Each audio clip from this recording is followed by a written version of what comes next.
who venture into militancy are perhaps the worst sufferers of the armed struggles. This was brought out by a telling 38-minute-long documentary called Sisters in Arms, made by filmmaker Farhana Ahmed, which was screened in Guwahati recently. The film traces the lives of several former women cadres of Alpha, like Phul Datta from North Lakhimpur, who laid down arms a decade back. The lives of former Alpha cadres Mona Lisa of Dhemaji, Ruby Das of Darang, and Kaberi Kachari of Guwahati are likewise bad, doing odd jobs to sustain themselves and running to courts from time to time. These are women who did not go for government-offered rehabilitation programs, and according to former DG Police of Assam, G.M. Srivastav, have suffered many times more than those who have taken the government program after surrendering. Around 40% of them, they really become very docile and they didn't come out of the home, they did not participate in any of the government programs. Although Government of Assam and Government of India combined have got a very good scheme, they're supposed to keep them for 2 years in the camps if required for training on various vocational activities, and they were supposed to be getting a payment of 3,000 rupees per month for their sustenance. Besides, to start a work or start their own business, they were supposed to get up to 1.5 to 2 lakhs rupees. Besides that, there were other people also who were ready to accommodate. Now, it depends on the individual, because each case had to be taken individually and not in a group. Hence, those who took the benefit and they were advised properly by their family members or the peer group, they have been able to survive and they are living a decent life. They are not even being referred to as surrendered militant to something.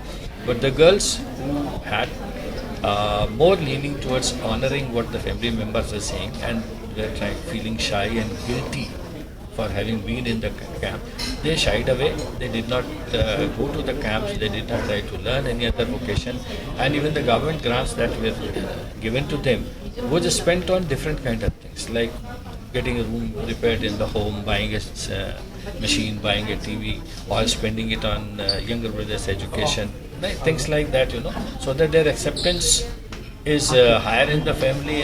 But by the time they realize that all money is over, and then court cases couldn't have been withdrawn just like that, because they were all named and seen in that. So this predicament they could not visualize, and that's why they are where they are.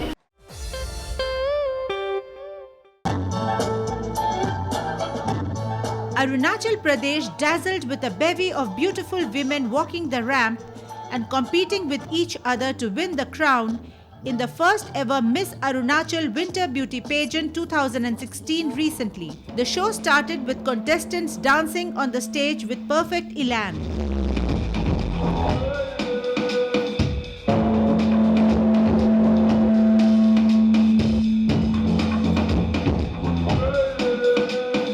A traditional costume round followed, wherein the contestants bewitched and educated all present about the dresses and weaves of various communities of the state. The variety in traditional dresses worn by different communities is indeed an eye-opener for the uninitiated. A performance of belly dancing which followed was entertaining.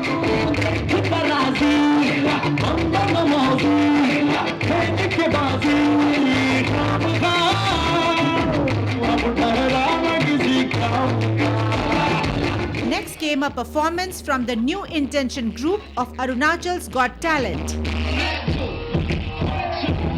them drinks. You know what to do with that big fat butt. Wiggle, wiggle, wiggle. Wiggle, wiggle, wiggle. Singer Jelly Kai too enthralled the crowds with songs in male and female voices.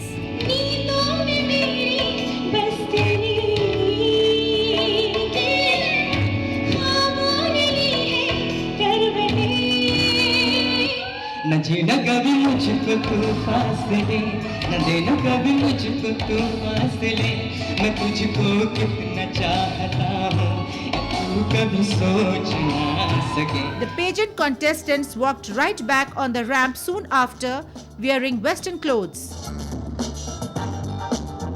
They were shortlisted first into the top 10. Next, the shortlisting was tougher as the beautiful group was further pruned to top 6. The judges for the event, who were beauty contest winners of the past, including Subi Taba from Arunachal Pradesh, Babul Boro reigning Mega Mr. Northeast 2015 from Assam, and Jessica Marbenyang from Meghalaya, winner of Sunsilk Mega Northeast 2015, went on to ask questions to choose the perfect beauties with brains. Finally, Pimpi Tachang of Pakisang won the crown, followed by Rashmi Riba as the first runners-up and Sonal Drema as the second runners-up.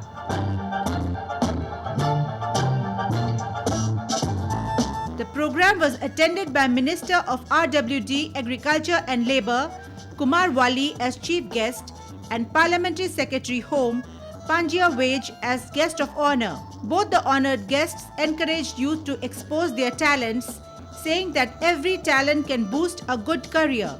Seeing the talent of this all contestant, now I can say, वो दिन चला गया जहाँ माँ पिताजी बोलता है बेटा पढ़ाई करो. वो दिन आ गया कि माँ पापा बोलेगा बेटा बेटी को कि आपका hidden talent को expose करो. The days has gone where the parents have to say that beta please study. Now it is time has come for the parent to say, my dear child, please explore your talent, because every talent inside you has a career, has an option, is a purpose. It's time now for us to slip into a short break. Stay tuned to this channel. We'll be back in a jiffy to give you backgrounder on our gymnast Deepa Karmakar, who has made us hold our head high.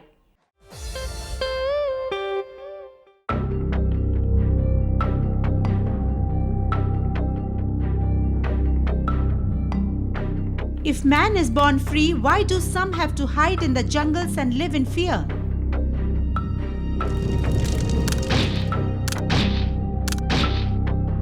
Violence, extortions, bomb blasts bring nothing but unhappiness, destruction and ruin. Militants who have returned to the mainstream and have chosen to be rehabilitated have chosen happiness. What is a life which cannot bring happiness to oneself and others? Live happily, live in peace.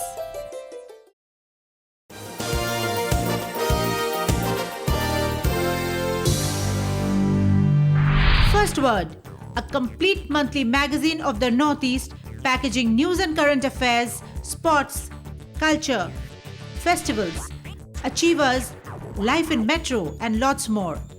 Buy the magazine today from stalls across the Northeast and New Delhi, or subscribe for 12 issues by paying Rs 320 online. For details, contact 98101 29327.